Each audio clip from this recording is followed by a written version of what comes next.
ঈশ্বৰৰ দুৰ্বোধ্যতা বুলি একো বস্তুৱেই নাই, কাৰণ ঈশ্বৰ সমস্ত কাৰ্যকাৰক, আমিবিলাক নিমিত্ত। এনেকুৱাকে অতি কৰুণ কৰুণ বাক্য ব্যৱহাৰ কৰি গজৰাজে বিষ্ণু প্ৰভুক স্তুতি কৰি আছে। কৈছে যে যিটো ভগৱন্ত ইটো সৃষ্টিৰ অনন্ত, আপোন প্ৰকাশে প্ৰভু প্ৰকাশী থাকন্ত।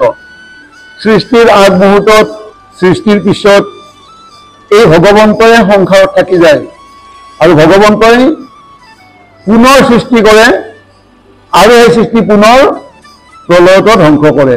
এনেকে সৃষ্টিখনৰ আদি অন্ত গোটেইখিনিতে কেৱল প্ৰকাশী থাকে ভগৱন্ত। সেই ভগৱন্তৰ বিষয়ে কি বুলি কৈছে গজেন্দ্ৰই, আৰু আমি পঢ়ি চাওঁচোন বাৰু।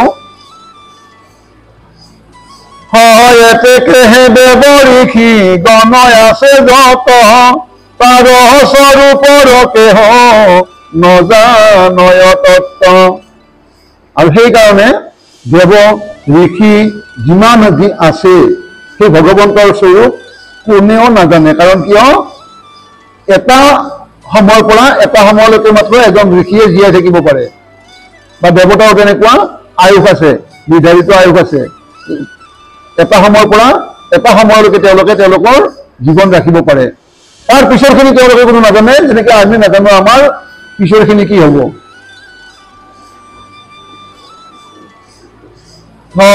সম্বাৰ পাছে জাত যত ঋষি ছয়, তাৰা কৈত জানিবাৰ সামৰ্থ হয়।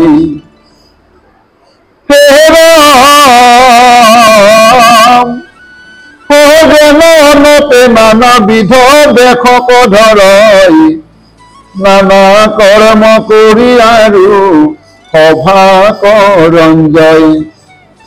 সেই মতে বিবিধ কৰিয়া ৰূপচয়, হয় অসংখ্যাত কৰ্ম যিটো প্ৰভু আচৰয়।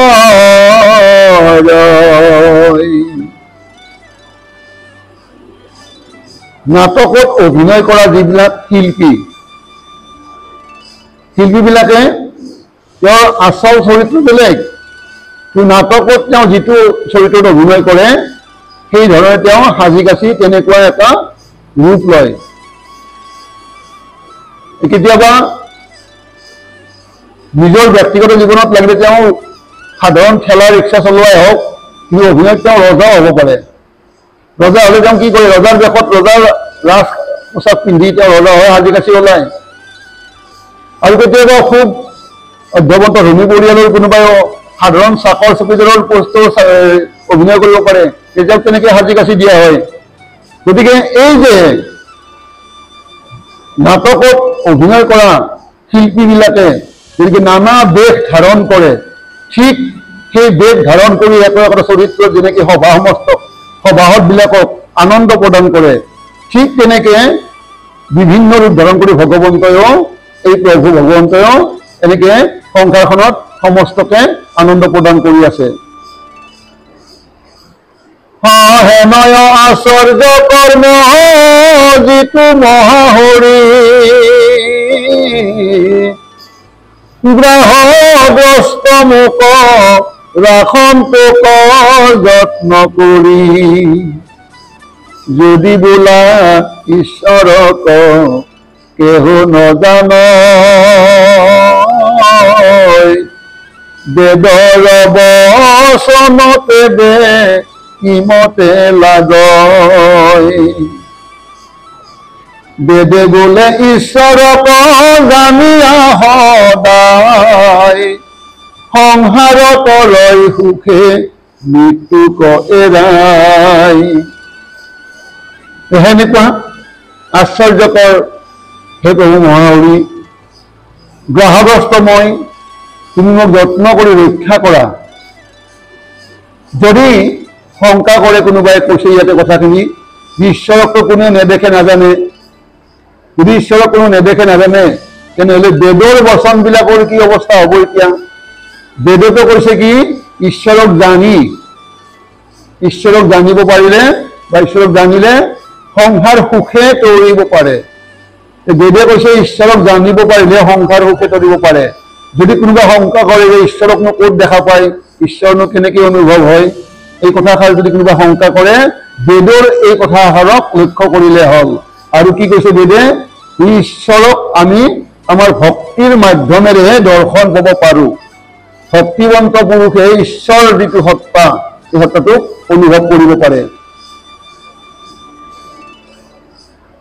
ভালইটো সংসাৰ ভালইটো শংকা শুনা ইহাৰ উত্তৰ ফল উপায় কৰন্ত ঈশ্বৰক জানিবাৰে। যাৰ সুমংগল ৰূপ দেখিবা কমনে সেয়া সমস্ত সংগ মহামুনিগণে। সমস্ত ভূততে সম দৃষ্টি কৰি মনে হয় অসম্বিত ব্ৰহ্মচৰ্য আচৰয় বনে। হেন সৰ্বসুহৃদ কৃপালু ভগৱান মই অধমৰ মতি হুয় এহিমান। যাৰ আমাক উদাহৰণস্বৰূপে এইটো কথাও ক'লে যে মুনিসকলে মহামুনিবিলাকে অৰণ্যত যায় ভগৱন্তক আৰাধনা কৰি ধ্যান তপস্যা কৰি থাকে। সমস্ত সংগ ত্যাগ কৰে তেওঁলোকে, কেৱল অকলশৰে যায় ঘন জংঘলৰ মাজত ভগৱন্তক ধ্যান কৰি থাকে, ভক্তি কৰি থাকে। কিয় কৈছে আমাক যে এই শংকাখিনি দূৰ কৰিবৰ কাৰণে ইয়াৰ উত্তৰটো ক'ব বিচাৰিছো যে যিজন প্ৰভু ভগৱন্তৰ সুমংগল ৰূপ দৰ্শন কৰিবৰ কাৰণে মহামুনিবিলাকে সমস্ত সংগ ত্যাগ কৰে আৰু ত্যাগ কৰি যায় অৰণ্যৰ ভিতৰত অকলশৰীয়াকে বহি ভগৱন্তৰ আৰাধনাত লিপ্ত হৈ থাকে। সমস্ত ভূতকে সমদৃষ্টি কৰে আৰু এনেকে কোনো ভূতৰ অপৰাধ নকৰে, সকলোকে দয়া কৰে। এনেকে অখণ্ডিত ব্ৰহ্মচৰ্য আচৰণ কৰি বনত তেওঁলোকে ভগৱন্তক আৰাধনা কৰি থাকে। সেনেকুৱা সমস্তৰে সুহৃদ, সমস্তৰ কাৰণে কৃপালু সেই ভগৱান, সেই প্ৰভু মই অধম গজমতি, মোৰ তুমি এইখিনি মতি তুমি মোক আনি দিয়া আৰু তোমাক ভক্তি কৰি মই এই গ্ৰাহৰ মুখৰ পৰা তৰিবৰ উপায়টো পাওঁ।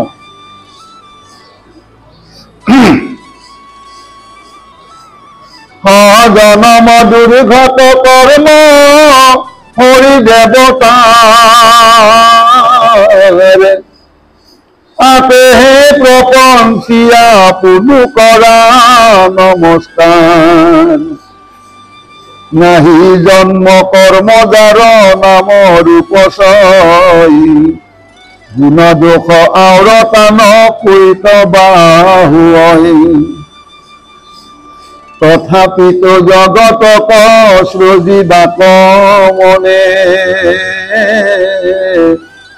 মায়াই কৰন্ত জন্ম কৰ্ম নাৰায়ণে।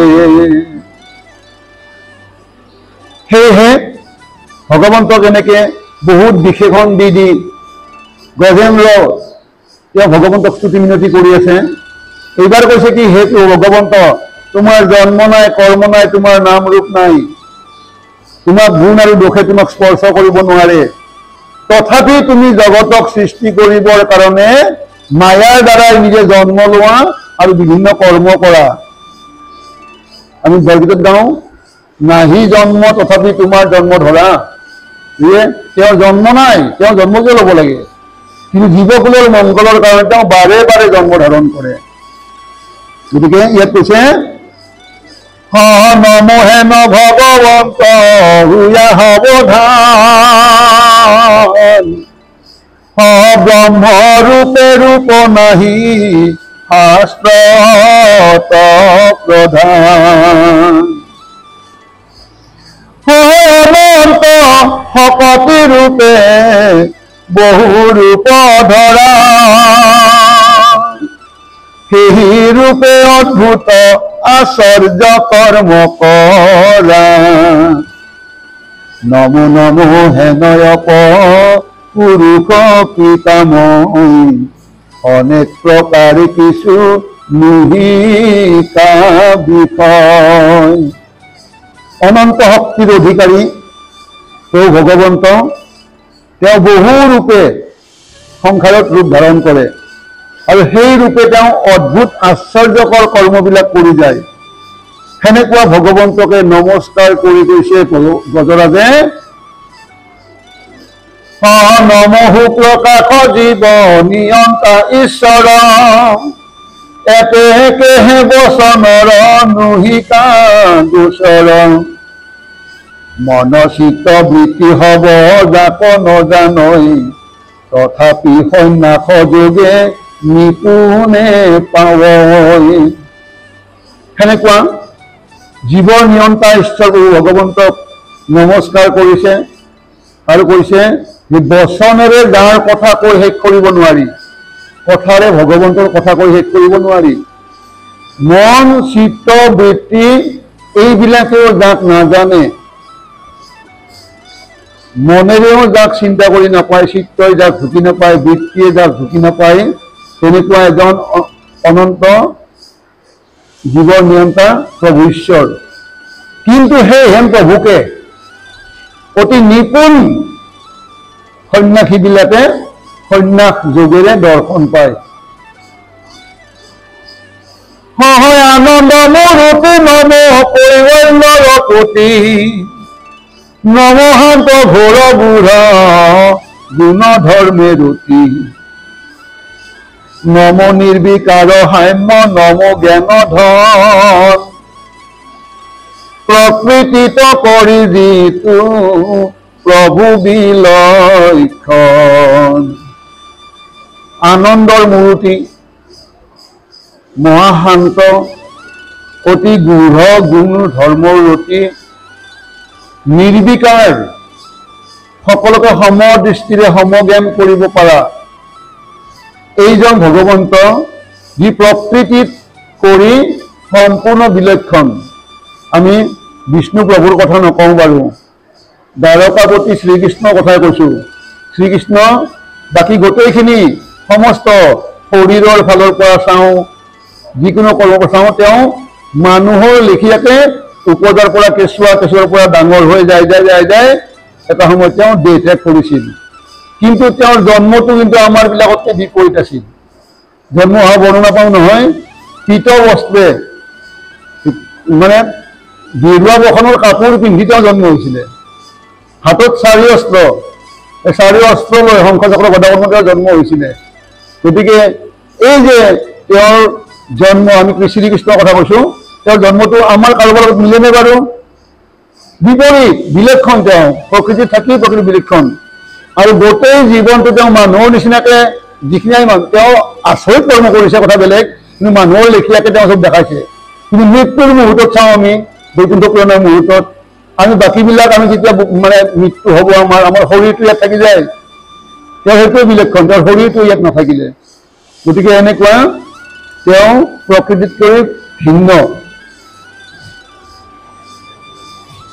নম ক্ষেত্ৰ দণ্ড নম সৰ্বধিষ্ঠাতা, নম সৰ্ব সাক্ষী নম জীৱৰ বিধাতা।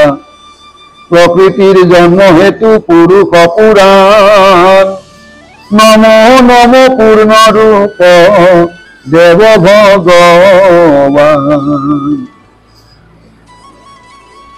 সমস্তৰে অধিষ্ঠাতা এই ভগৱন্ত, সমস্ত জনৰে সাক্ষী, সমস্ত জীৱৰ বিধিদাতা। প্ৰকৃতিৰ জন্মদগতো তেওঁই পুৰুষ স্বৰূপে তেওঁ প্ৰকৃতিৰ সৃষ্টিকৰ্তা। আৰু ইয়াত কৈছে পূৰ্ণ ৰূপ দেৱ ভগৱান, পূৰ্ণ ৰূপ।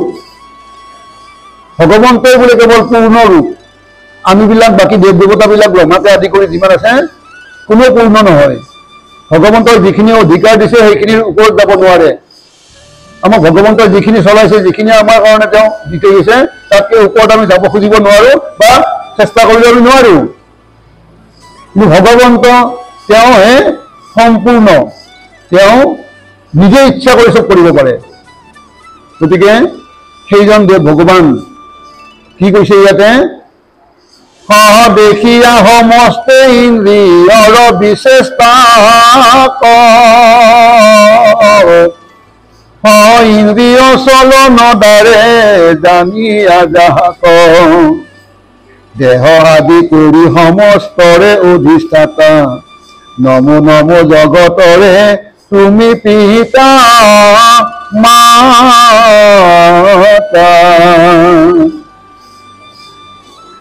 আমাক ইন্দ্ৰিয় চলায়, আমাক ইন্দ্ৰিয়বিলাকে আমাক চলাই ফুৰে আৰু ইন্দ্ৰিয়ৰ চেষ্টাতে আমি নিজে নাজানাকে কি যে কৰ্মবিলাক কৰি থাকোঁ। কিন্তু সেই ইন্দ্ৰিয় সংযম যদি কৰিব পাৰে, ইন্দ্ৰিয়ক যদি আমি বশীভূত কৰিব পাৰোঁ, তেতিয়া কিন্তু আমি ভগৱানক জানিব পাৰিম। এই দেহকে আদি কৰি সমস্তৰে অধিষ্ঠাতা হ'ল ভগৱন্ত আৰু সেইজন ভগৱন্তক নমস্কাৰ কৰি কৈছে বোলে কি তুমিয়ে জগতৰ পিতা, তুমিয়ে জগতৰ মাতা। এই পিতা মাতা এই কথাখিনি আমি আগতে আমাৰ ইয়াতে আমি আলোচনা কৰিছিলোঁ যে ভগৱন্ত বুলি ক'লে আমি এজনকে বুজাওঁ, দ্বিতীয় নাই বোলে।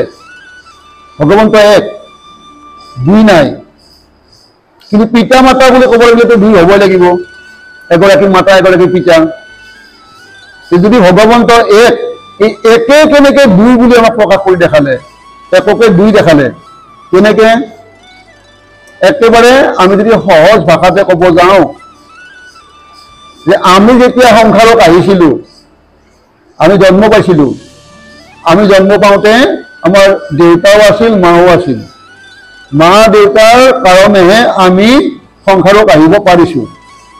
কিন্তু সেই মা দেউতাৰ যদি অন্তৰত আত্মাত নাথাকিলে হয়, অৰ্থাৎ মৃত হ'লে হয়, মৃত হ'লে আমি জন্মিলো হয়নে বাৰু?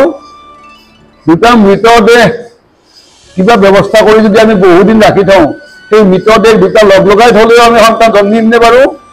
নাজানো। সন্তান জন্মিব লাগিলে জীৱন্ত হ'বই লাগিব। মা দেউতা জীৱন্ত কৰি ৰাখে কোনে? পৰম ভগৱন্তই। গতিকে মাৰ ভিতৰতো সেই ভগৱন্তই আছে আৰু দেউতাৰ ভিতৰতো সেই ভগৱন্তই আছে। গতিকে সেই ভগৱন্ত আৰু সেই ভগৱন্ত দুই ভগৱন্ত এক। মাৰ ভিতৰত থকাটো বেলেগ নহয়, দেউতাৰটোও বেলেগ নহয়। গতিকে সেই একে ভগৱন্তই মাকো চলাইছে, দেউতাকো চলাইছে আৰু দুয়োৰে সহযোগত আমাৰ জন্ম হৈছে। গতিকে ভগৱন্তই আমাৰ দেউতাৰ ভিতৰত নাথাকিলে, ভগৱন্তই আমাৰ মাৰ ভিতৰত নাথাকিলে দুইজনক আমি মৰা বুলি ক'লো হয়, আৰু মৰা শৰীৰে কেতিয়াও সন্তান জন্ম দিব নোৱাৰে। গতিকে ভগৱন্তই আমাৰ পিতা, ভগৱন্তই আমাৰ মাতা।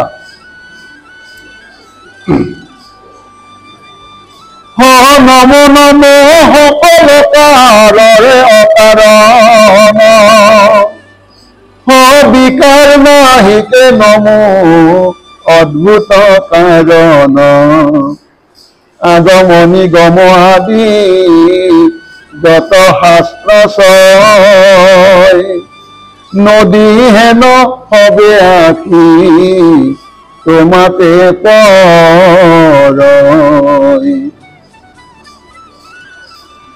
নমো নমো মক্ষৰ মূৰ্তি মহেশ্বৰ, তুমি হে আশ্ৰয় নিত্য একান্ত সন্তৰ, গুণে কাষ্ঠে ঢালি আছা বিজ্ঞান অগণি। নমো নমো সমস্তে দেৱৰ হিৰ মণি। বিকাৰ নাই। বিকাৰ বুলি ক'লে কি কওঁ? আমি কওঁ ইয়াৰ মানে মূৰৰ বিকাৰ ঘটিছে। অলপ যদি কিবা অলপ মানুহজনে যদি অলপমান আমাৰ মানে বেলেগ এটা পৰ্যায়ত কাম কৰিব যায়, আমি কওঁ ইয়াৰ মূৰৰ বিকাৰ ঘটিছে, আৰু মানুহজন অলপ বিকাৰগ্ৰস্ত। এই বিকাৰটো কি বস্তু? আমাক বিকাৰে কেতিয়া পায়? মোৰ যদি ঘৰখনত বহুত কিবা মানে দুখ দুৰ্গতিয়ে নধৰা হৈ থাকে, মই তাকে লৈ অস্থিৰ হৈ পৰি যাওঁ, তেতিয়া অলপমান আমাৰ মানসিক বিকাৰ আহি যায়। কি কৰিম কি নকৰিম আমি নিজে নিৰূপণ কৰিব নোৱাৰা হৈ পৰোঁ। সেই বিকাৰখিনি ভগৱন্তৰ নাই। আমি কেৱল আমাৰ ঘৰখনক বা আমাৰ কিবাখিনিক, আমাৰ মানুহখিনিক আমি কেনেকৈ ভালকে ৰাখি আনন্দ দিব পাৰোঁ, এইটো আমাৰ চিন্তা। কিন্তু ভগৱন্তৰ তেনেকুৱা নিজা চিন্তা নাই, কাৰণ থাকিলে তেওঁ নিজৰ যদুকুলটো ইয়াত ৰাখি থৈ গুচি গ'লে হয়। তেতিয়া সেই যদুকুলটোকো তেওঁতকৈ আগতেই লৈ গ'ল। আমাৰ কোনোবাই বিচাৰেনে বাপেক মাকে নিজৰ সন্তানক আগতে খেদিবৰ কাৰণে, সকলে সদায় ভালকে ৰখাৰ কাৰণে বিচাৰে। কিন্তু ভগৱন্তই কৰিলে কি, তেওঁ নিজৰ কুলটোক তেওঁতকৈ আগত মানে ইয়াত ধ্বংস কৰিলে। আৰু আমাৰ যদি আগত আমি ধ্বংসটো কৰিব নোৱাৰোৱে, যদি কিবা এটা ধ্বংস হৈ যায় আমি বিকাৰগ্ৰস্ত হওঁ। তেওঁ সেইখিনি আছে নেকি? তেওঁ সেইখিনি নাই। কাৰণ তেওঁ কিয় সেইখিনি নাই, তেওঁ গোটেইখিনি জানে কেতিয়া ক'ত কেনেকে কি হ'ব যাই আছে। আমি নাজানো কাৰণে অস্থিৰ হৈ পৰোঁ, বিকাৰ হৈ পৰোঁ আমি। তেওঁৰ এইটো নাই যে নাহিকে বিকাৰ নম অদ্ভুত কাৰণ আগম নিগম আদি যত শাস্ত্ৰ ছয় নদী হেন হবে আহি তোমাকেই পৰয়।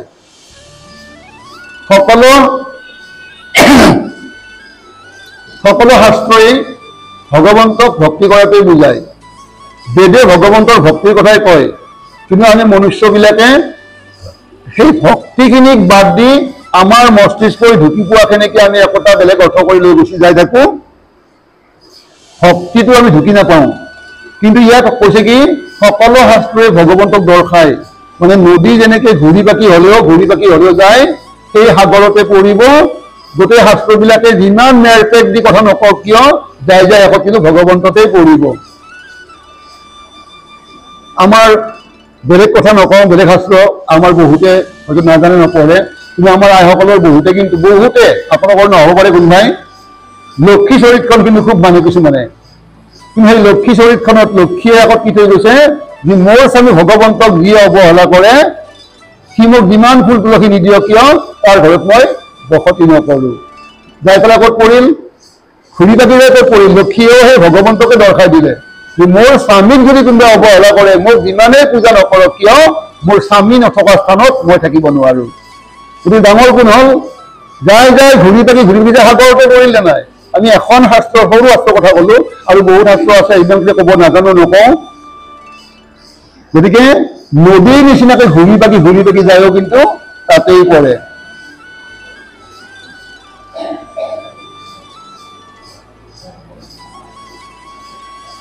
নম নম মক্ষৰ মূৰ্তি মহেশ্বৰ, তুমিহে আশ্ৰয় নিত্য একান্ত সন্তৰ। গুণ কাষ্টে ঢালি আছা বিজ্ঞান অগণী, নম নম সমস্তে দেৱৰ শিৰোমণি। মুখ্যৰ মূৰ্তি, মুখ্য প্ৰদান কৰিব পৰা মাত্ৰ একেই শক্তি আছে ঈশ্বৰ জগতত, সেইজনে হ'ল ঈশ্বৰ। আন কোনেও মুখ্য মুক্তি দিব নোৱাৰে। আন কোনোবাই লাগিলে কিবা বেলেগ দিব পাৰিব, মুক্তি দিব নোৱাৰে। যেনেকে ভগৱন্তৰ ওচৰত মানে ব্ৰহ্মাৰ ওচৰত নৰসিংহই যেতিয়া ব্ৰহ্মাক কৈছিলে যে হে ব্ৰহ্মা, আৰু বৰ দৈত্যক নিদিবা এই বৰ, আৰু তুমি দৈত্যক এনেকুৱা বৰ নিদিবা। কেনেকুৱা বৰ দিছিল? অমৰ বৰ বিচাৰিছিলে হিৰণ্যকশিপুৱে, কিন্তু অমৰ বৰ দিব নোৱাৰো বুলি ক'লে ব্ৰহ্মাই। মই অমৰ বৰ দিব নোৱাৰো, মই মুখ্যও দিব নোৱাৰো, তাতকৈ বেলেগ কি লাগে লোৱা। তেতিয়া তেওঁ কি বৰ দিছিল তেনেকুৱা আমি গমেই পাওঁ। বাকী চব দিব পাৰে, কিন্তু মুক্তি বা অমৰত্ব এইখিনি ঈশ্বৰৰ বাদে আনে দিব নোৱাৰে। গতিকে যিমান যি ধৰণে বৰ নিদিলেও কিন্তু ভগৱন্তই সেই বৰৰ সমাধান উলিয়াই তাক বিনাশ কৰিবই বা কৰি আছে। আমি শাস্ত্ৰবিলাকৰ মাজেৰে এই কথাবিলাক পাওঁ। মুক্তি দিব পৰা একমাত্ৰ ভগৱন্ত, যাক ইয়াত মহেশ্বৰ বুলি কৈছে। মহেশ্বৰ বুলি কওঁতে কিন্তু বহুতে মানে মহাদেৱকো মহেশ্বৰ বুলি কয়, কিন্তু এইজন মহেশ্বৰ মহাদেৱৰ কথা কোৱা নাই। মহান ঈশ্বৰ যিজন সেইজনে মহেশ্বৰ। আৰু সেই মহেশ্বৰে হ'ল জগতৰ আশ্ৰয়দাতা।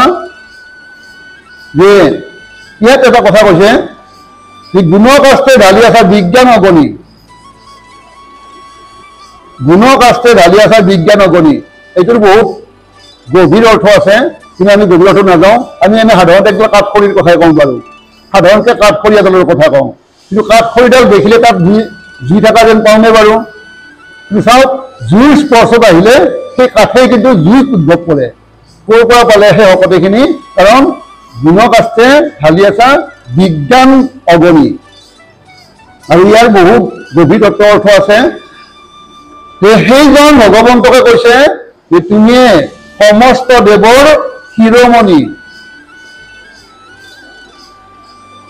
ভক্তি হমে আত্মদান ভাৱনাৰ বলে, নিবৰ্তিলা বিধি নিষেধ কৌতূহলে, কাষম্বাত আপুনি প্ৰকাশ হন্ত যায়, হেন ঈশ্বৰক মই প্ৰণামো সদায়।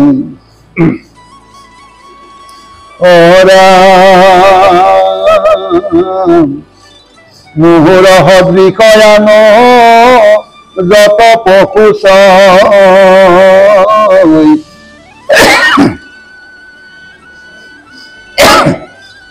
নিকপট ভাবে মাত্ৰ শৰণ পখৈ,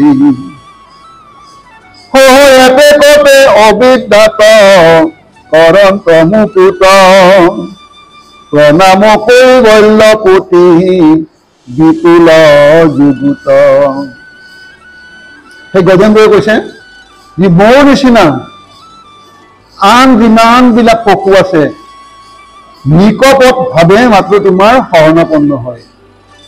নিকপট মানে কপট নাথাকা, কপট মানে ঢাকনি, ঢাকনি নাথাকা, এইটো হ'ল নিকপট। আৰু সেইখিনিতে তুমি তেওঁলোকৰ গতি প্ৰদান কৰা। সেনেহেন ভগৱন্তক ইয়াত প্ৰণাম কৰিছে গজেন্দ্ৰই। যে কপট মানে আমি ঢাকনি বুলি ক'লো। বটল এটাত যেতিয়া আমি সাঁফৰটো মাৰি থওঁ, তাৰ ভিতৰত কিবা সোমাবনে? সাঁফৰটো মাৰি থলে তাৰ ভিতৰৰ পৰা কিবা ওলাব নেকি?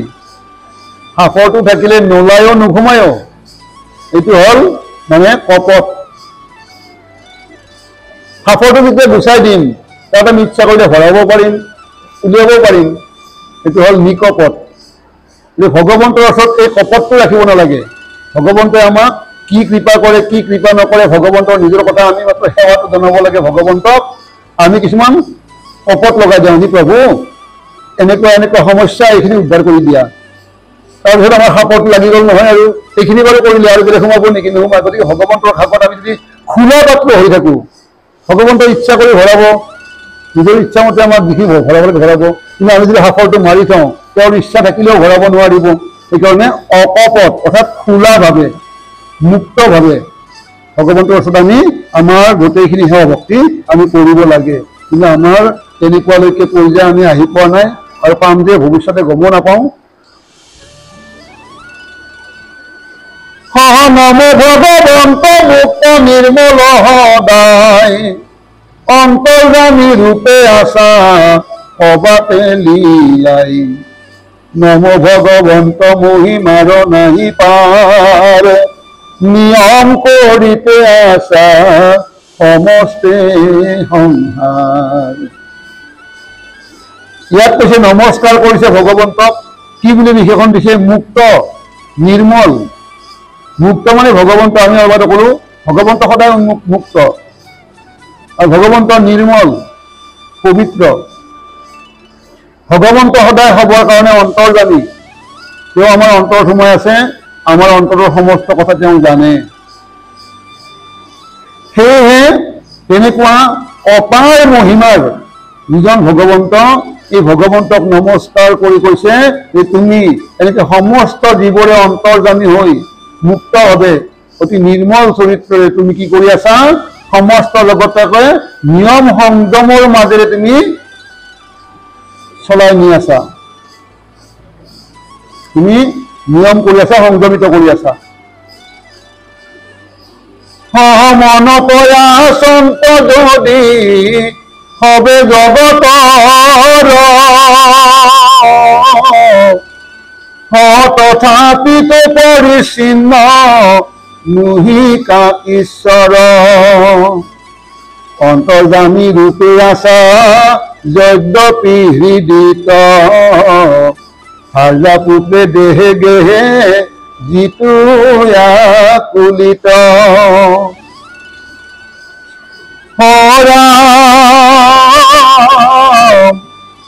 সিটো ভাগ্যহীনৰ পাইবাৰ সক্য নাই সহজাত প্ৰভু গুণ সংগে ৰহিত সদায় এতেকেহে দেহে দেহে অনাশক্তি হুই মহাজন হবে যাক হৃদয়ে চিন্তয়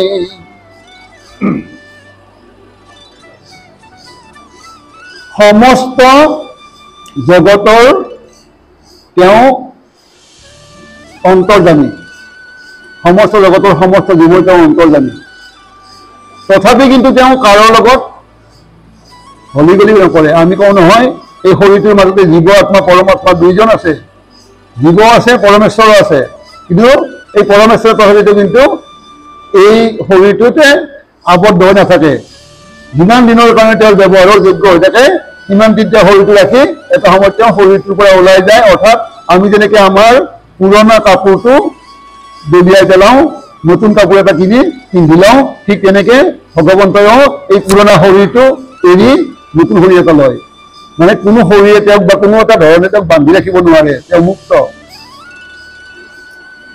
অন্তৰ্যামী সমস্তৰে হৃদয়ত তেওঁ থাকে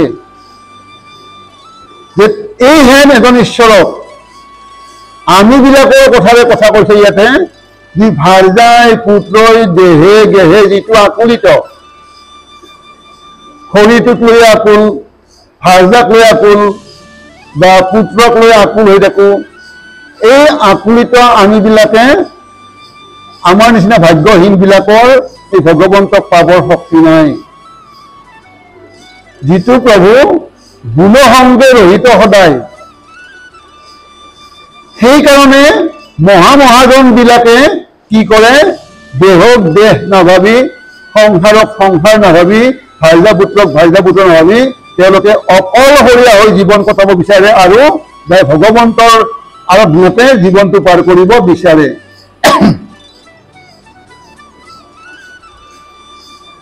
সতে চিন্তয় যেন ৰূপক সদায় তাক পঢ়ি নমস্কাৰ কৰা গজৰাই জন ধন ভগৱন্ত পৰম ঈশ্বৰ কোটিশত বাৰ মই প্ৰণাম তোমাৰ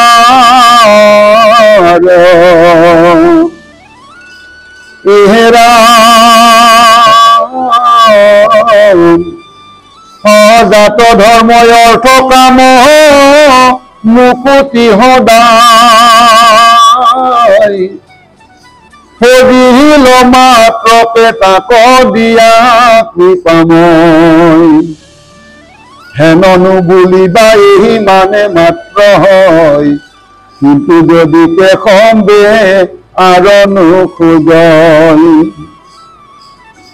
তথাপিতো কাম্যয়াদি দিয়ন্ত কৃপাল আৰু দেন্ত অক্ষয় সুন্দৰ দেহ ভাল এই মতে অক্ষংখ দায়াৰ যিটো নিধি সেই প্ৰভু মোৰ এক পৰমন সিদ্ধি এই মহামহাজনবিলাকে যি ৰূপ সদায় চিন্তা কৰে সেনেকুৱা এটা ৰূপ চিন্তা কৰি গজৰায়ে নমস্কাৰ কৰিছে জ্ঞান ধন ভগৱন্ত পৰমেশ্বৰ এই ভগৱন্তক তেওঁ শতবাৰ নমস্কাৰ কৰিছে যে যাক ভক্তি কৰিলে ভজিলে ধৰ্ম অৰ্থ কাম মোক্ষ এই সমস্ত চাৰি সিদ্ধি ভগৱন্তই প্ৰদান কৰে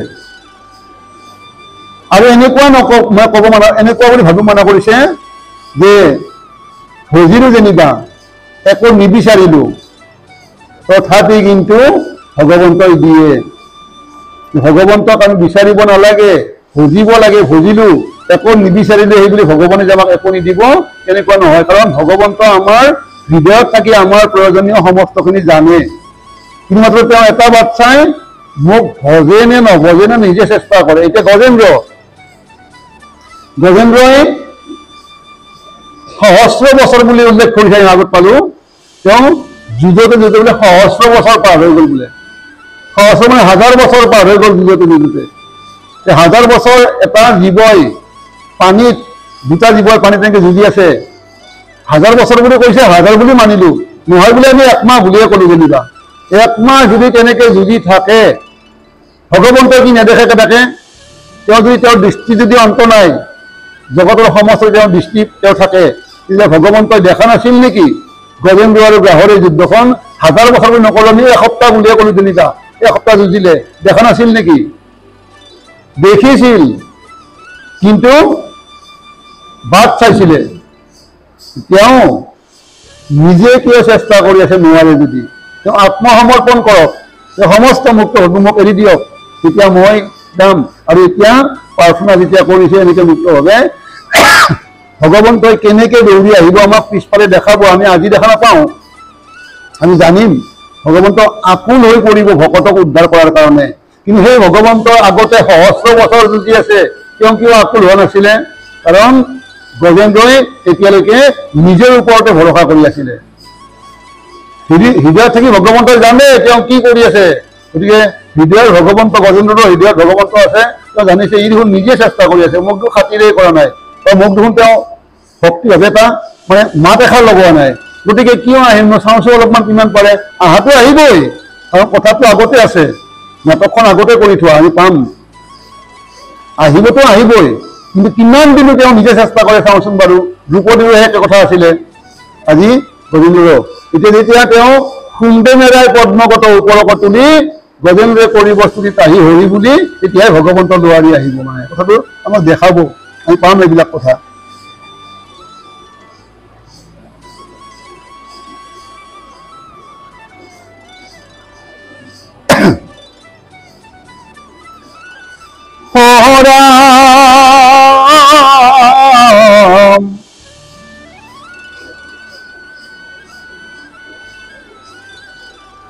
সহজাত ধৰ্ম অৰ্থ কাম মুকুতি সদায়, ভজিল মাত্ৰকে তাক দিয়া কৃপাময়। হেন নুবুলিবা এহি মানে মাত্ৰ হয়, কিন্তু যদি তে সম্বে আৰু নোখোজয়। তথাপিতো কাম আদি দিয়ন্ত কৃপাল, আৰু দেন্ত অক্ষয় সুন্দৰ দেহা ভাল। এই মতে অসংখ্য দায়াৰ যিটো নিধি, সেই প্ৰভু মোৰ এক অৰাম সিদ্ধি। যিজনে ধৰ্ম অৰ্থ কাম মোক্ষ প্ৰদান কৰিব পাৰে, সেইজনে অন্তৰ থাকি জানে কাক কেতিয়া কোন মুহূৰ্তত কি দিব লাগে, নুখুজিলেও দিয়ে। তথাপি কাম্য আদি ফল তেওঁ প্ৰদান কৰেই। এইমতে অসংখ্য দয়াৰ সাগৰ প্ৰভু ভগৱন্ত, মই তোমাক প্ৰাৰ্থনা জনাইছো, ভক্তি কৰিছো, নিবেদন জনাইছো, তুমি মোৰ এটা কাৰ্য সিদ্ধি কৰি দিব লাগে। কি কাৰ্য?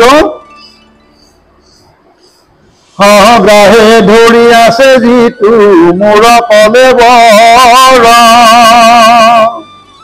সহায়তে বিমক্ষণ মাত্ৰ কৰি ঈশ্বৰ।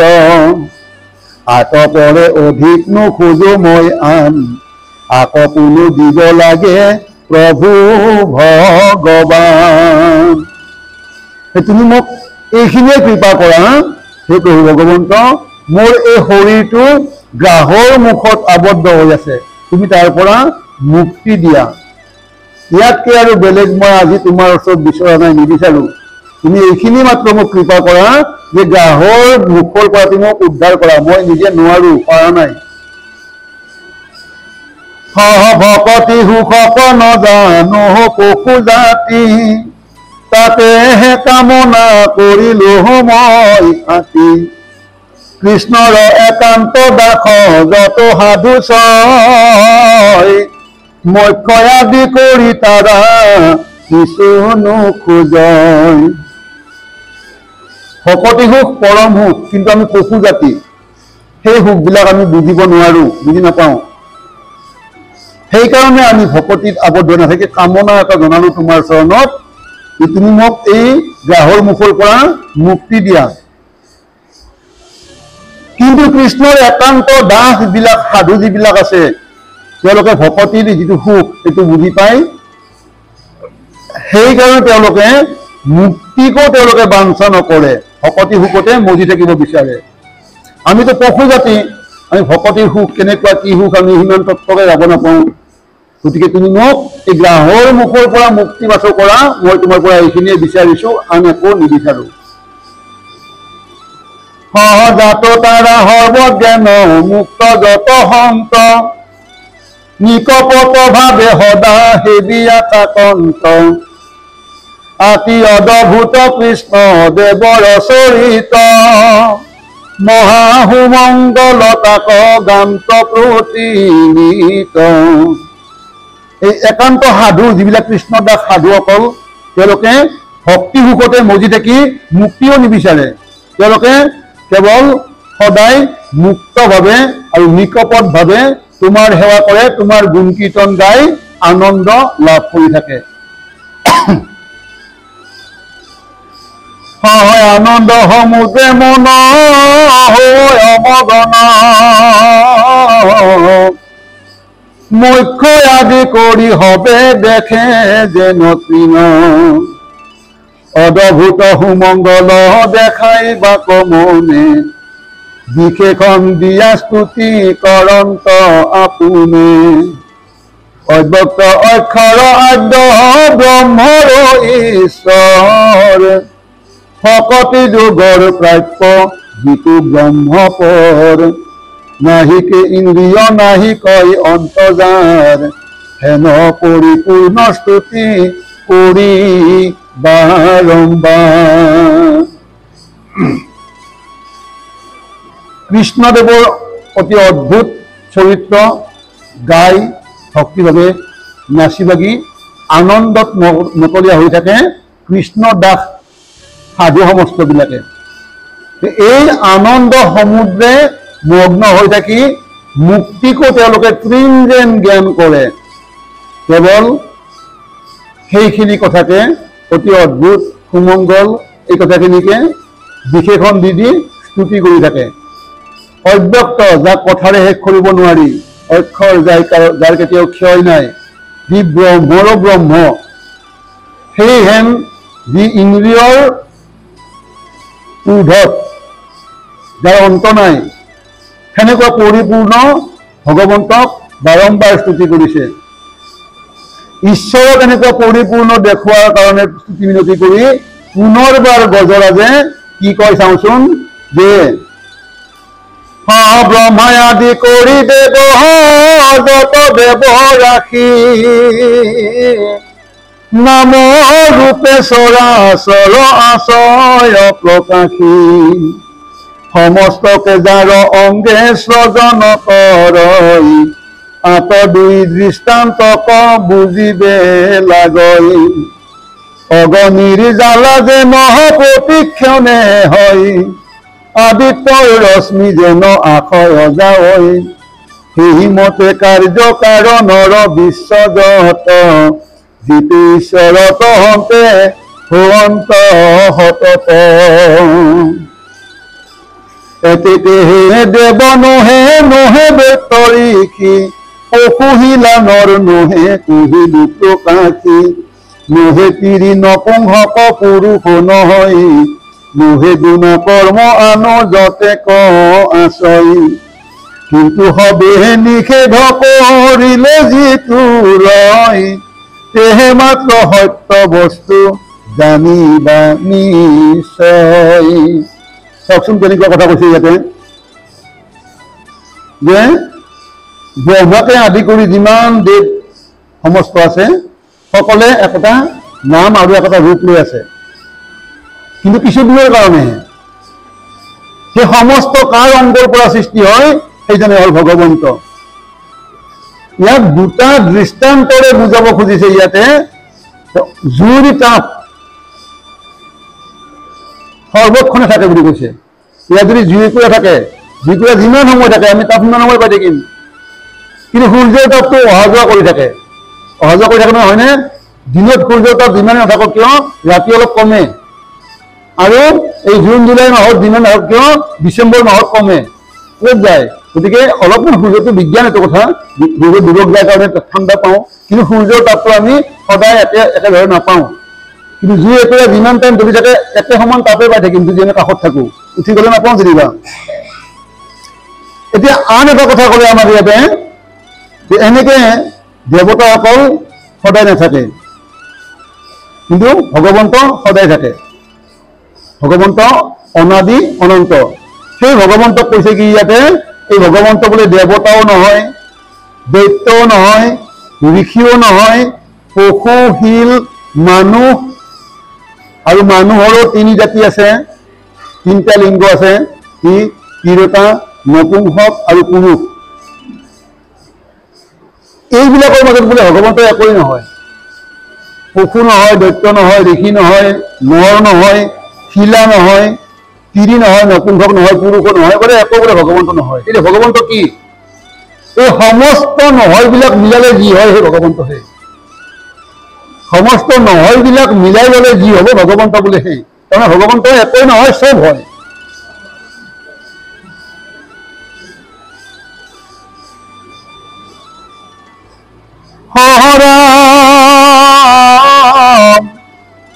নহে গুণ কৰ্ম আনো যতে কয়, কিন্তু হবে বিশেষ কৰিলে যিটো ৰয়, সেহে মাত্ৰ সত্য বস্তু জানিবা নিশ্চয়। গতিকে এইটোৱে সত্য বস্তু, যে সমস্ত নিষেধ কৰিলে যি ৰব, এইটোৱে হ'ল সত্য বস্তু ভগৱন্ত। মায়াৰে সবাৰো আত্মা যিটো মহাহৰি, হে প্ৰভু মোক মহাগ্ৰাহে আছে ধৰি, সগ্ৰাহন্তে শৰীৰত কৰিতে মোচন, ভূয় আবিৰ্ভাৱ প্ৰভু দেৱনাৰায়ণ, দেৱে প্ৰভু গ্ৰাহন্তে কৰন্ত মোচন, ইটো দেহে মোহৰ জীৱাক নাহি মন, বাহিৰে ভিতৰে দেখি অজ্ঞানে আশ্ৰয়, হেন গজ জাতিৰ জীৱাক নলাগৈ। গতিকে হে প্ৰভু, মোক মহাগ্ৰাহে গ্ৰাস কৰি আছে, তুমি সেই গ্ৰাহৰ মুখৰ পৰা মোক মোচন কৰা, মুক্তি কৰা, তুমি দেখা দিয়া প্ৰভু বুলি কৈ স্তুতি কৰি আছে। আৰু কৈছে যদি প্ৰভু এই গ্ৰাহৰ অন্তে মোক মোচন কৰা, তাৰপিছত কিন্তু মই আৰু এই শৰীৰটো লৈ মোৰ জীয়াই থাকিবৰ মন নাই। বাহিৰে ভিতৰে কেৱল অজ্ঞানে অজ্ঞান, গজৰ অৰ্থ বাহিৰে ভিতৰে কেৱল অজ্ঞানতা। গতিকে এনেকুৱা এটা শৰীৰ লৈ মোৰ জীয়াই থাকিবৰ মন নাই। আৰু সহাৱে মই মনে বাঞ্ছা কৰো মাত্ৰ যিহেতু অজ্ঞান আত্মা প্ৰকাশকতা কওঁ, এতেকে অজ্ঞান হন্তে মোক উদ্ধাৰিয়া, কৃপাময়ী তজু চৰণত স্থান দিয়া। নমো বিশ্বৰূপী ব্ৰহ্ম জগত আধাৰ, কোটি কোটি ব্ৰহ্মাণ্ড শ্ৰদ্ধা বাৰম্বাৰ, হেন অজ ঈশ্বৰক নমস্কাৰ মাত্ৰ, মই গজ জাতি জানিবাৰ পাত্ৰ। এনেকুৱা গজ জাতি জীয়াই থকাৰ প্ৰয়োজন নাই। মই মনে এইখিনিকে বাঞ্ছা কৰিছো, হে প্ৰভু এক অজ্ঞান আত্মা, এই অজ্ঞানতাৰ পৰা তুমি মোক উদ্ধাৰ কৰা। সেই কৃপাময় তুমি মোক তোমাৰ চৰণত ঠাই দিয়া। সেই বিশ্বৰূপী ব্ৰহ্ম, সেই জগত আধাৰ, সেই কোটি কোটি ব্ৰহ্মাণ্ডক সৃষ্টি কৰ এনেকুৱা অজ ঈশ্বৰক মই নমস্কাৰ কৰিছো। মই গজ জাতি, মই জানিবৰ পাত্ৰ নহওঁ। ভক্তি যোগ বিনে দুখ ৰূপে নপাৱ, ভকতিৰ বলে কোনো ভকতে দেখই ঈশ্বৰৰ পিত কৰ্ম যাহাৰা কৰাই সেই কর্মে পূর্বর কর্ম করে ক্ষয় হয় শুদ্ধ হৃদি ভক্তি যোগ উপজয় হেন যোগী হবে যাক সদায় দেখই হেন ভগবন্তক প্রণাম বারম্বার ভক্ত যোগী হবে হে পরম প্রিয় যার এই ভক্তি যোগ দিনে দুখ রূপ আঁতৰাব নোৱাৰি ভকতিৰ বলেহে ভগৱন্তৰ ৰূপ দেখা পায় ঈশ্বৰক অৰ্পণা কৰি সমস্ত কৰ্ম কৰি যায় সেই কৰ্মে পূৰ্বৰ কৰ্মক ক্ষয় কৰে শুদ্ধ হৃদয় ভক্তিযোগ উপজে সেনেকুৱা যোগী সমস্তই যাক সদায় দেখা পায় সেই ভগৱন্তক গজৰাজে বাৰম্বাৰ পৰি পৰি প্ৰণাম জনাই কৈছে যে ভক্ত যোগী হবে যাৰ পৰম প্ৰিয় সেই হেন ভগৱন্তক মই বাৰ বাৰ নমস্কাৰ জনাইছো যদি বোলা তেবে কেনে হবে নিশ্চয় ভকতি যোগক মাত্ৰ নকৰে আশ্ৰয় ভাল ইটো প্ৰশ্ন আৰ শুনিও উত্তৰ নমঃ অভক্ত যিটো তিনি শক্তি ধৰ এতিয়া গজৰাজ অৰ্থাৎ হাতীটোৱে ইমান তত্ত্ববোধৰ অৰ্থৰে ভকতি কৰিবৰ কাৰণে ক'ত পালে কথাবিলাক ক'ত পালে আমিতো মানুহে পোৱা নাই এনেকুৱা এটা বিশেষণ দি চিন্তি কৰিব পৰা নাই গজৰাজে ক'ত পালে এইটো হ'ল গজৰাজৰ পূৰ্বজন্মৰ ঈশ্বৰ ভক্তি পূৰ্বজন্মত তেওঁ কোন আছিল আমাক ক'ব তথাপিতো কৈ থওঁ পূৰ্বজন্মত তেওঁ আছিল ইন্দ্ৰদুম্ন ৰজা ইন্দ্ৰদুম্নৰ নিচিনা দাপৰ যুগত একান্ত হৰি ভকত আৰু বেলেগ বহুত কম আছিল নেকি নাই বুলিও ক'ব পাৰি ইন্দ্ৰদুম্ন ইমান ডাঙৰ হৰি ভকত আছিলে সেই হৰি ভকতকে কিন্তু অগস্ত্য মুনিয়ে অভিশাপ দিছিলে কেনেকুৱা হৰিৰ ভকতেও আৰু যদি ভকতে আছিল ভকততো মুক্তি হ'ব লাগে ভকতৰ দুখ হ'ব নালাগে সেই ভকতক আৰু অগস্ত্য মুনিয়ে কিয় অভিশাপ দিব লগা হ'ল সেই ভকতকে অগস্ত্য মুনিয়ে অভিশাপ দিব লগা হ'ল যে দেৱল মুনিৰ কথা ৰক্ষা কৰাৰ কাৰণে দেৱল মুনিয়ে কি কৰিছিল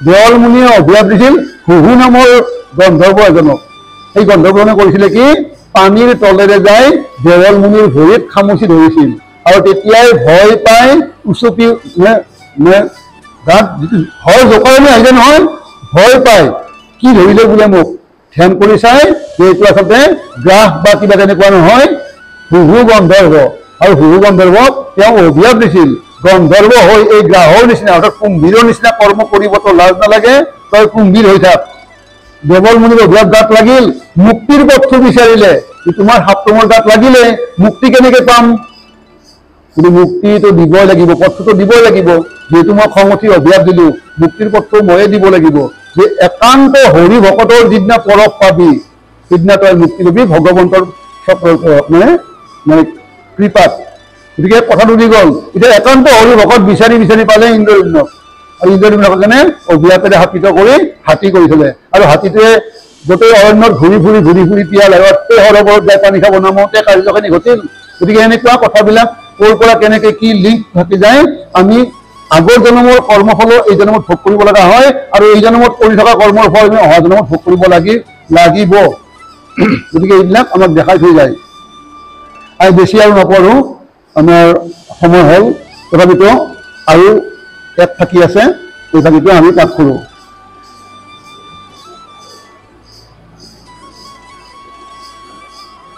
যদি বোলা তেবে কেনে হবে প্ৰাণীশয় ভকতি যোগক মাত্ৰ নকৰে আশ্ৰয় ভাল ইটো প্ৰশ্ন আৰ শুনিও উত্তৰ নমঃ অভক্ত যিটো তিনি শক্তি ধৰ সৃষ্টি স্থিতি আৰু পালন প্ৰলয় এই তিনি শক্তিধৰ ভগৱন্ত ঈশ্বৰ তেওঁ অভক্ত তেওঁৰ বিষয়ে কৈ শেষ কৰিব নোৱাৰি তেওঁৰ কথাকে কৈ আহিলে কৈছে কি যে ভকতি যোগকে আশ্ৰয় কৰি যদি জীৱে মুক্তি সাধন কৰিব পাৰে ঈশ্বৰ দৰ্শন হ'ব পাৰে তেনেহ'লে সকলোৱে কিয় ভগৱন্তক ভক্তি নকৰে?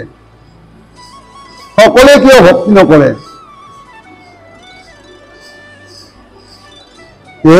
এই কথাখিনি জানিব যদি বিচাৰে আমি জানিম বাৰু, আমাৰ আজি সময় নহ'ব। প্ৰপন্ন পালক নম দুৰন্ত পতি, লম্পট ইন্দ্ৰিয় ভৈল যিটো দুষ্টমতি, এখন বেজাহাৰ পথ বিচাৰি নপাৱে, নমো নমো হেন ভগৱন্ত সৰ্বভাৱে, যাহাৰ মায়ায়ে আতি অহংকাৰ, সেই অহংকাৰে লোক আবৃত হয়, নজানই আত্মা ঈশ্বৰক দুৰাচাৰ, এমন দুৰন্ত কৰ্ম মহিমা যাহাৰ, হেন ভগৱন্ত প্ৰভু দেৱ কৃপাময়, তোমাৰ পাৱত মই কৰিলো আশ্ৰয়। এনেকুৱা যদি মনত প্ৰশ্ন আহে যে ঈশ্বৰক ভকতি কৰিলে যদি সমস্তখিনি হয়, তেনেহ'লে সমস্তই কিয় ঈশ্বৰক ভক্তি নকৰে? এনেকুৱা যদি প্ৰশ্ন আহে মনত, তাৰ কথাখিনিও মই তোমাক কৈ যাওঁ যে বাহিৰত শব্দ আদি যতেক বিষয়, নম সেই ৰূপ যিটো প্ৰভু প্ৰকাশ হয়, প্ৰপন্ন পালক নম দুৰন্ত শকনি, দুৰন্ত শকতি, লম্পট ইন্দ্ৰিয় ভৈল যিটো দুষ্টমতি। আমি আমাৰ শৰীৰটোৱে নিজে একো নকৰে, শৰীৰটোক ইন্দ্ৰিয়বিলাকে কৰায়। কিবা এটা ভাল বস্তু দেখিলো, বস্তুটো মোক লাগে, এই চকুটোৱে মানে দেখিলে নহয়, দেখাৰ লগে লগে মনটোৱে খুন্দিয়াই আছে কেনেকে সেইটো বস্তু মই মোৰ কৰি লওঁ বা আনি লওঁ। কিবা ভাল শুনিলো, কেনেকে শুনা থাকিলে যাওঁ, কিবা ভাল মানে যি নহওক, মানে আমাক ইন্দ্ৰিয়বিলাকে টানি লৈ ফুৰে। এই ইন্দ্ৰিয়ৰ প্ৰদৰ্শনত যিবিলাকে পৰে, এইবিলাকে কি হয়, দুষ্ট ইন্দ্ৰিয়ৰ প্ৰদৰ্শনত পৰাবিলাকৰ কি অৱস্থা হয়, তেওঁলোকে ভগৱন্তৰ বিষয়ক পথত যাব নোৱাৰে, কাৰণ ইন্দ্ৰিয়বিলাক আমাক বিপৰীত দিশে টানি থাকে। গতিকে বিপৰীতে টানি থাকে কাৰণে আমি ভগৱন্তক ভক্তি কৰিলে সমস্তখিনি সিদ্ধি হয় বুলি জানিলেও আমাক ইন্দ্ৰিয়বিলাকে আমাক সেইফালে বাটটো নেদেখায়, বাটটো আমাক আনফালে দেখাব। কাৰ বাৰীত কঁঠাল পকি আছে, কাৰ বাৰীত আম পকি আছে, মানে মই সৰু কথা কৈছো, বহুত ডাঙৰ ডাঙৰ কথা ক'ব পাৰি। গতিকে এই দেখাবিলাকৰ কাৰণে ইন্দ্ৰিয়বিলাকে আমাক সেইফালে বেছিকে আকৰ্ষিত কৰি ৰাখে। আনফালে ভগৱন্তক আমি দৰ্শন নাপাওঁ, সেইফালে পথটো আমাক বন্ধ কৰি ৰাখে। যে লম্পট ইন্দ্ৰিয়ৰ প্ৰৰচনাত পৰাবিলাকে তোমাক দেখা পোৱাৰ পথটোৱে বিচাৰি নাপায়। সেনেকুৱা ভগৱন্ত, যাৰ মায়াই মোহিত হৈ ইন্দ্ৰিয়ৰ প্ৰবৃত্তিত লিপ্ত হৈ আমি নিজে অহংকাৰী হৈ পৰোঁ, আৰু অহংকাৰীয়ে কেতিয়াও, অহংকাৰ নামৰ এই ঢাকনিখনে আমাক ঈশ্বৰ পোৱাৰ পথটো ঢাকি ৰাখে। আত্মা ঈশ্বৰক জানিব ইচ্ছা নকৰে বা জানিব নোৱাৰে। এনেকুৱা দুৰন্ত কৰ্ম মহিমা সেই প্ৰভু ভগৱন্ত তোমাৰ মই চৰণত সেৱা জনাইছো, তুমি মোক এই গ্ৰাহৰ মুখৰ পৰা উদ্ধাৰ কৰা। শুকনি গদতি ৰাজা শুনি অসাম্প্ৰত, এহি মতে গজেন্দ্ৰে বৰ্ণাই স্তোত্ৰ যত, জমা আদি কৰি যত দেৱতা প্ৰধান, গাঁৱে গাঁৱে সবাতো আচৰি অভিমান, এহি হেতু একদেৱে ওচৰে নাহন্ত, অন্তৰ জানি জগতৰে তাক জানিলন্ত, সৰ্বদেৱময়ী মূৰ্তি ভগৱন্ত হুৰি, এতিক্ষণে আবিৰ্ভাৱ হৈলা শীঘ্ৰ হৰি। ব্ৰহ্মাকে আদি কৰি যিমান প্ৰধান প্ৰধান দেৱতা আছে, প্ৰত্যেকৰে বোলে অভিমান আছে। অভিমান দেৱতাৰ নহয়, আমাৰো আছে। কিয় আছে?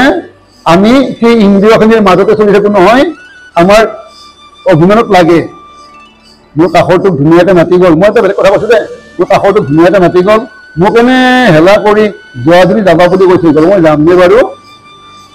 কাষৰজনক যদি হাতযোৰ কৰি যাব দিয়ক, আপুনি যাবহে, লাগিব না অভিমানত?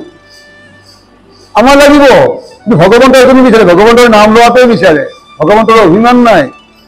ব্ৰহ্মাকে আদি কৰি গাঁৱে গাঁৱে দেৱতাৰ অভিমান আছে, খং কৰে, সেইকাৰণে তেওঁলোকে খং কৰি অভিশাপ দিয়ে, কিবা কৰে, বহুত কিবা কিবি কৰে।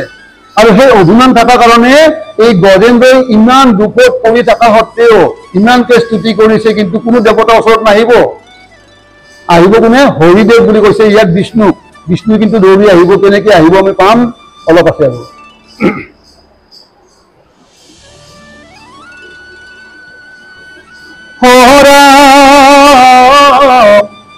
জগত নিবাসদেৱ ভকত বৎসল, ভকত গজৰ দুখ জানিলা সকল, অদভূত তুতি শুনিয়া কৃপাময়, ভকতৰ দুখে আতি ব্যথিত হৃদয়। জগত নিবাস ভকত বৎসল ভগৱন্ত, তেওঁ সেই গজেন্দ্ৰৰ দুখৰ বিষয়ে সমস্তখিনি তেওঁ জানিব পাৰিলে।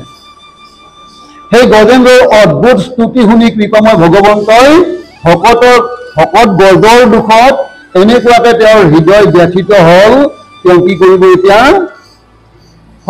অসংখ্যাত দেৱগণ লগত আশ্ৰয়, চতুৰ্ভীতি দেৰি হবে কৰে জয় জয়, আতি শীঘ্ৰে বেদময় গৰুৰে বহয়, তুলি ওপৰক চক্ৰ আশে কৃপাময়। অসংখ্য দেৱতাৰ জয়ধ্বনি কৰিছে ভগৱন্ত, এতিয়া উঠি আহিব। গৰুৰ পক্ষী বোলে বেদময়, মনোসম বেদৱন্ত গৰুৰ পক্ষী বোলে।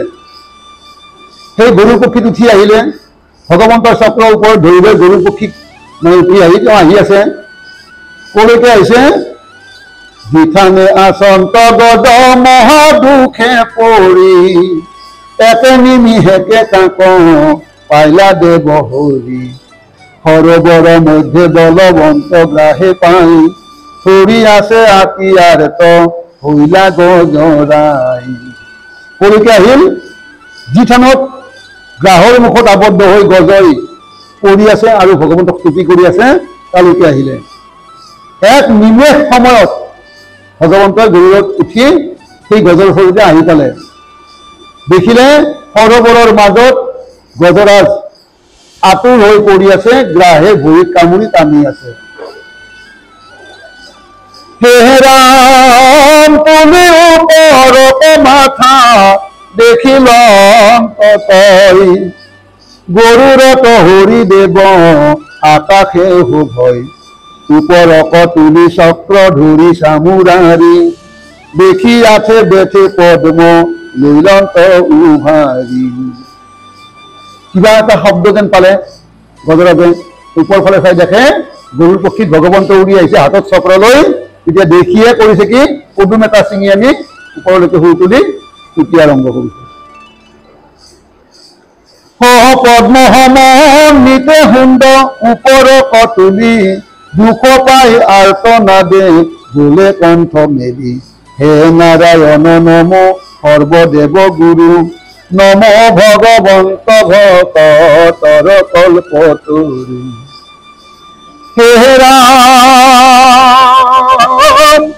এতে বলন্তে প্ৰেমে দ্ৰবিল হৃদয়, দুয় নয়নৰ নীৰ ধাৰায়ে বহয়, আনন্দ সমুদ্ৰে যায় নিমজিল মন, সতম্ভিয়া ৰহিলা চিন্তি কৃষ্ণৰ চৰণ। ফুলটো ছিঙি আনি ওপৰত তুলি পেলাই ইফালে ভৰিটো কামুৰি আছে, জানে কথা। চিঞৰি চিঞৰি মানে বৰ দুখৰে আৰ্তনাদ কৰি কৰি ভগৱন্তক স্তুতি কৰিলে। ভগৱন্তক দেখা পাই তেওঁৰ প্ৰেমে হৃদয় দ্ৰৱীভূত হল, দুয়ো চকুৰ পৰা চকুলো ওলাল, আনন্দ সমুদ্ৰত তেওঁৰ মন নিমজ্জিত হল, আৰু তেনেকে তেওঁ তম্ভি থাকিল কৃষ্ণৰ চৰণ চিন্তা কৰি। হে ৰাম ভগবন্ত ৰজদেৱ দেখিলা তথাই আপোনাৰ দুখে গজ ৰাজে দুখ পাই যদি শীঘ্ৰ বেগে আতি গুৰুৰ আসন্ত শকতৰ স্নেহে তাক অল্প মানিলন্ত শকত গহজৰ দুখে নহয় হৃদয় ক্লাম্ফ দিয়া গুৰুৰৰ নামি দয়াময়। এতিয়া গজৰাজৰ এই অস্থিৰ যিটো অৱস্থা এইটো দেখি অজদেৱ মানে ভগৱন্তই কি কৰিলে, যদিও বা অত্যন্ত বেগৱন্ত গৰুৰ পক্ষী, এই গৰুৰ পক্ষী যেন সিদিনা বহুত লাহে লাহে আহিছে ভগৱন্তৰ মনত তেনেকুৱা ভাৱ হ'ল। ভাৱ হ'ল গৰুৰলৈকে গৰুৰক বাট নাচালে, তাৰ পৰা জাপ মাৰি নামি দিলে নহয়, মানে গৰুৰ পক্ষী আহি ৰোৱালৈকে বাট নাচালে, জাপ মাৰি নামি দৌৰ দিলে ভগৱন্তই গজৰাজক উদ্ধাৰ কৰিবৰ কাৰণে। গতিকে দৌৰ মাৰি যায় কি কৰিলে, সহগ্ৰাহ সমন্বিতে গজৰায়ক কৃপায়ে সৰবৰ হন্তে টানি আনিলা লীলায়ে চক্ৰ ধৰি গ্ৰাহৰ যে চিৰিলা কৱাৰী গজেন্দ্ৰক নিস্তাৰিলা ভক্ত ভয়হাৰী সচাহি আছা দেৱগণ মহাৰংগ কৰি চতুৰ্ভীতি বেৰি হবে সুখে হৰি হৰি হৰি ৰাম ৰাম ৰাম কৃষ্ণ। কি কৰিলে, টানি আনিলে সুৰত ধৰি, টানি আনি পাৰত যিটো সুদৰ্শন চক্ৰেৰে গ্ৰাহৰ কোৱাৰি ফালি দিলে আৰু হাতীটোক তাৰ পৰা উদ্ধাৰ কৰিলে। আৰু হাতীক কি কৰিলে, গ্ৰাহক কি কৰিলে, হাতী কি হ'ল, গ্ৰাহ কি হ'ল, ইয়াৰ পিছত আমি পাম অহা সোমবাৰে গ্ৰাহৰ পূৰ্বজন্ম বৃত্তান্ত আৰু মুক্তি লাভ। এতিয়া গ্ৰাহ কোন আছিল পূৰ্বজন্মত তাৰ বৃত্তান্তখিনি পাম আমি, আৰু গ্ৰাহে কেনেকে দেৱৰ ঋষিৰ অভিশাপৰ পৰা মুক্তি পাই আমি অহা সোমবাৰে কথাখিনি পাম। আজি আমি ইয়াতে সামৰিলো।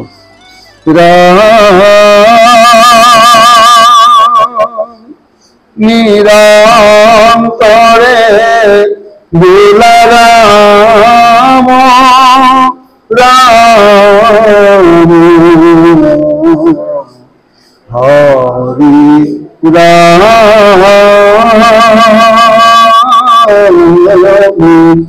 ৰাম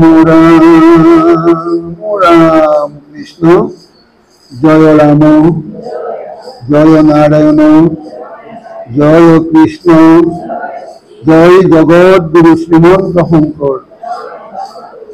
ও হরি ও রাম হয় অপরাধ দীনা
কৃষ্ণ হরি ও Ram Shrimanta Shankar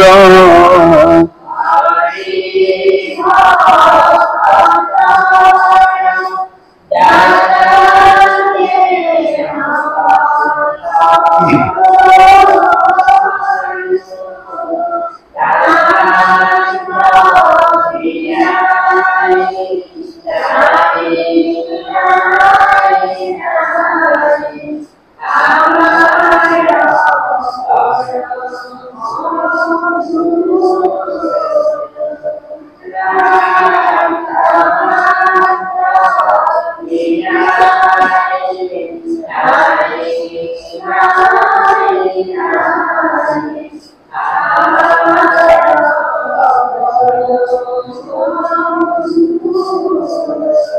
Krishna Hari Om Ram Krishna.